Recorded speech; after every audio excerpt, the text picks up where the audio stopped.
Dr. Bryson here with just a brief video to talk about the organized versus disorganized serial killer or crime scene. So when we talk about the organized or disorganized serial killer, and this typology also applies to serial rapists, but when we talk about this typology or this dichotomy, we're basing it on the appearance of the crime scene.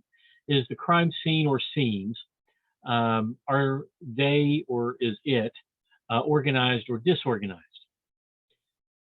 That is the number one question being asked. There are several characteristics of those individuals that are considered to be organized versus disorganized. The organized offenders tend to be more intelligent, less mentally ill, whereas the disorganized tend to be less intelligent, more mentally ill. It's important to remember that dichotomy. Now, remember, this is based on the crime scene and what is seen at the crime scene. And for the most part, I don't necessarily disagree with this particular way of seeing things, but the one thing that I worry about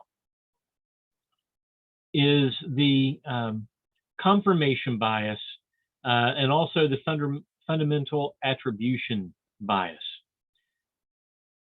In other words, someone who's highly intelligent and not mentally ill may be disorganized. And there might be a lot of reasons why that particular crime scene is not organized or why the crime scene is disorganized. That disorganized crime scene might be because the victim fought back a lot more strongly than the perpetrator expected. It could be that even the perpetrator's best efforts kept them from being hidden or undetected before they were ready to strike. It could be that people came upon the crime scene before the perpetrator was able to clean up, if they're the kind that clean up. So there are a lot of things that can get in the way.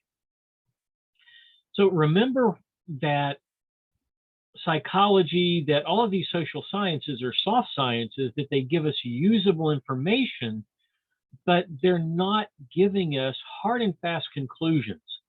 I know that the sun is going to rise tomorrow because I can directly observe that, and I have directly observed that numerous times in my life.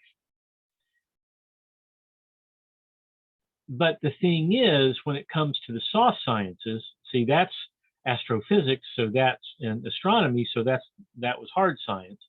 So now when it comes to the soft sciences, like the social sciences, like we're using with criminal profiling, it's usable information, and in most cases this might be true, but I have to always be open to the fact that maybe the particular case that I am working is different. Maybe it's not true for that case. See, that is the issue with the organized versus disorganized crime scene perpetrator dichotomy, is that the investigator tends to get stuck and it has to be this way.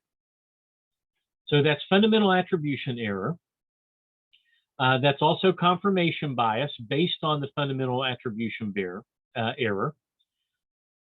Okay, but let's also remember that this dichotomy was developed from known serial killers, which is actually a small sample.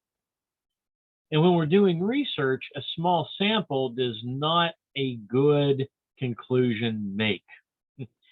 In other words, we have such a small sample, okay, we can use what we've learned so far, but we can't be tied to it. We can't be wedded to it. In other words, we have to give up our fundamental attribution error, and we have to be willing to give up our confirmation bias and be open to the possibility that it's different.